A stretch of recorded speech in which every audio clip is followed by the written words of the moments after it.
భారతదేశాన్ని ప్రపంచ విద్య విజ్ఞాన కేంద్రంగా మార్చడమే తన లక్ష్యమని ప్రధాని నరేంద్ర మోదీ తెలిపారు. ప్రధానిగా మూడోసారి ప్రమాణ స్వీకారం చేసిన 10 రోజుల్లోనే నలంద యూనివర్సిటీని సందర్శించే అవకాశం తనకు లభించినందుకు సంతోషంగా ఉందన్నారు.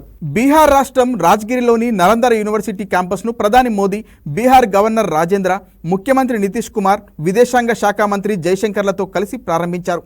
అనంతరం ఆయన మాట్లాడుతూ దేశ గుర్తింపును ప్రపంచంలోనే అత్యుత్తమంగా ఆవిర్భవించడమే నా లక్ష్యమన్నారు. ప్రముఖ నాలెడ్జ్ సెంటర్ అటల్ టింకరింగ్ ల్యాబ్లో 1 కోటి మందికి పైగా విద్యార్థులు సరికొత్త సాంకేతికతను ఉపయోగించుకొని ప్రయోజనాలు పొందుతున్నారని తెలిపారు. నలంద యూనివర్సిటీ పునర్నిర్మాణంలో దేశం స్వర్ణయుగాన్ని ప్రారంభించబోతుందని పేర్కొన్నారు. ఈ కొత్త క్యాంపస్ ప్రపంచానికి భారతదేశాన్ని పరిచయం చేస్తుందని చెప్పారు. నలంద అనేది కేవలం పేరు మాత్రమే కాదు, ఒక గుర్తింపు, గౌరవం అన్నారు. నలంద ఒక విలువైన మంత్రం. అగ్ని పుస్తకాలను కాల్చగలదు, కానీ జ్ఞానాన్ని నాశనం చేయలేదన్నారు. నలంద కొత్త క్యాంపస్ దేశ సామర్థ్యాన్ని ప్రపంచానికి ఉదాహరణగా చూపుతుందని వెల్లడించారు. బలమైన మానవ విలువలపై ఆధారపడిన దేశాలకు గతాన్ని ఎలా పునరుద్ధరించాలో, మంచి భవిష్యత్తుకు పునాది ఎలా వేయాలో చూపుతుందన్నారు. గత 10 ఏళ్లలో దేశంలో సగటున ప్రతి వారం ఒక విశ్వవిద్యాలయం నిర్మితమవుతుందని తెలిపారు.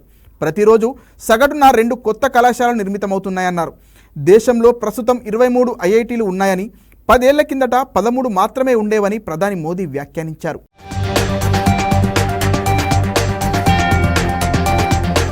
అంతకుముందు ప్రధాని మోదీ యునెస్కో ప్రపంచ వారసత్వ ప్రదేశంగా గుర్తింపు పొందిన నలంద మహావిహారను సందర్శించారు.